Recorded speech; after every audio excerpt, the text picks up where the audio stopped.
Assalamualaikum warahmatullahi wabarakatuh. Perkenalkan, nama saya Dian Sarfitri, jurusan Pendidikan Pancasila dan Kewarganegaraan Universitas Sultan Ageng Tirtayasa. Saya di sini akan menjelaskan materi dalam buku Postur, tepatnya pada bab 4, yaitu The Decline of Traditional Media, yang dimana jika diartikan yaitu kemunduran media tradisional. Nah, sebelum lanjut ke materi yang selanjutnya, membahas materi selanjutnya, ada baiknya kita harus mengetahui terlebih dahulu apa yang dimaksud dengan media tradisional. Media tradisional adalah alat yang digunakan untuk memberikan informasi, menginformasikan, mengkomunikasikan kepada masyarakat, baik itu berupa verbal, lisan, gerakan, maupun visual, yang dimana semuanya ini sudah tidak asing lagi bagi masyarakat, yang kemudian dapat diperdengar dan dipertontonkan oleh masyarakat dengan maksud sebagai hiburan ataupun sesuatu yang mendidik. Nah, selanjutnya yaitu jurnalisme. Apa sih yang dimaksud dengan jurnalisme? Jurnalisme adalah alat yang digunakan untuk mengkomunikasikan atau menginformasikan suatu pesan kepada masyarakat, baik itu berupa verbal, gerakan, lisan, maupun tulisan. Yang dimana sesuatu ini adalah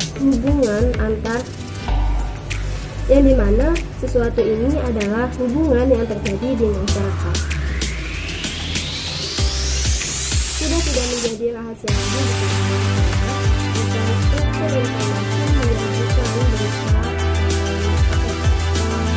melalui pengolahan yang dimana pengolahan ini mengurangi apa yang tidak mau disampaikan. Nah, pada masa kejayaan ini, yaitu tepatnya pada tahun 1950-an, media atau sumber media yang menjadi sumber utama dalam memperoleh berita itu yaitu New York, Washington Post, Los Angeles Times, Wall Street Journal, dan dari jaringan televisinya yaitu ABC, CBS, dan NBS.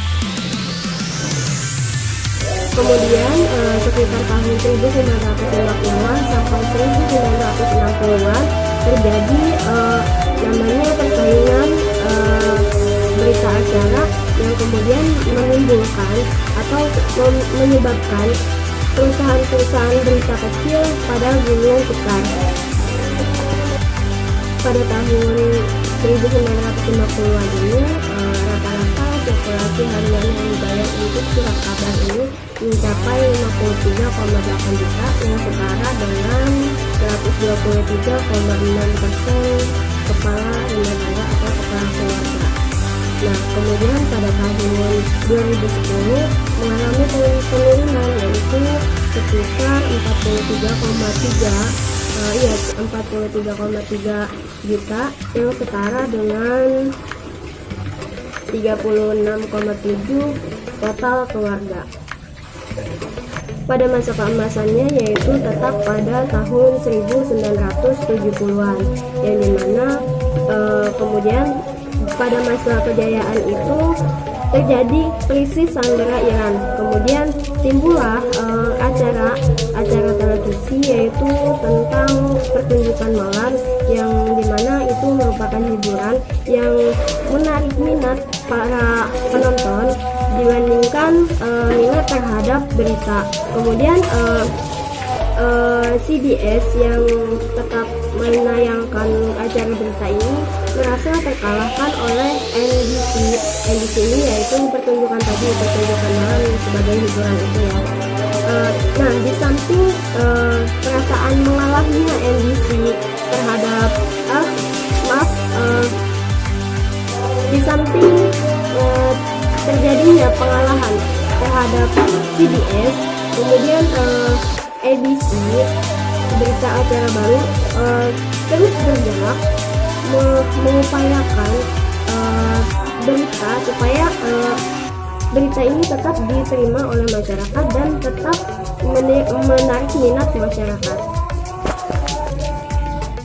Nah, ABC ini mengubah sistem penayangan berita yang tadinya dulunya oleh CBS itu ditayangkan setiap setengah jam per hari, ini dirubah menjadi 1 jam per hari.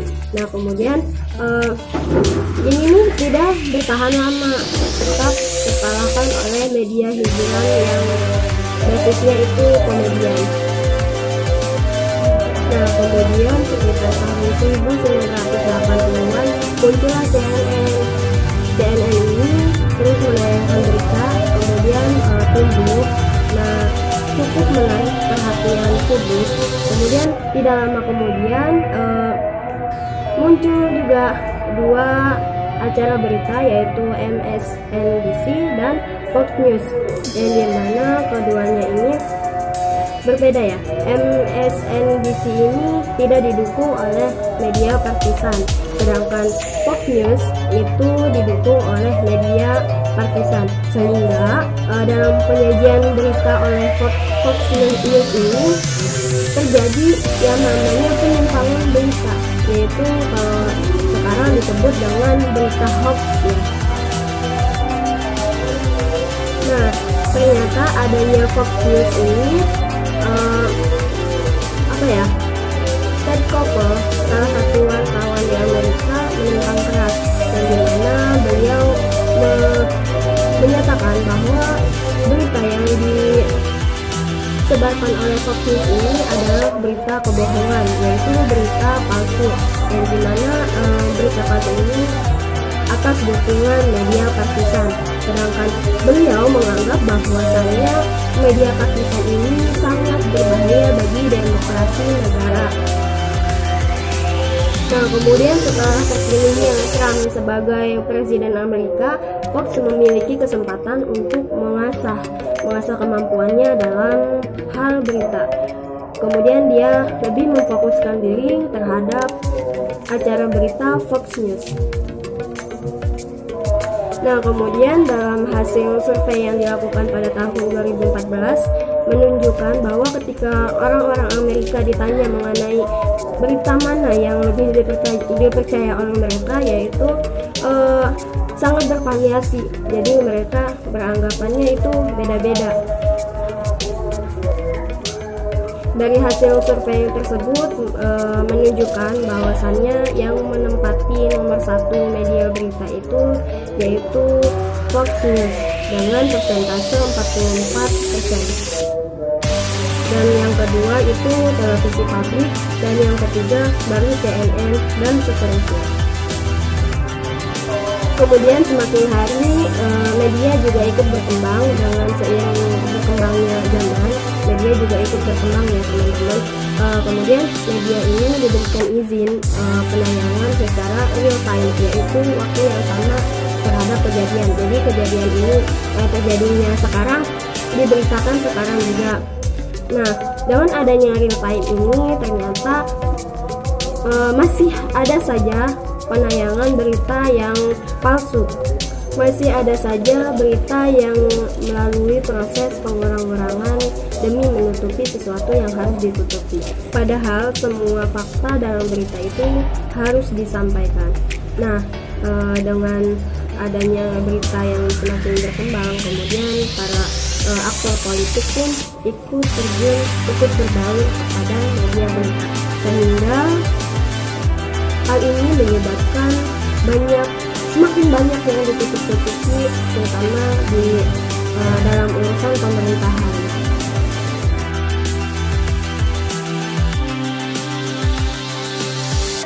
Mungkin cukup sekian dari saya, kurang lebihnya mohon maaf. Wassalamualaikum warahmatullahi wabarakatuh.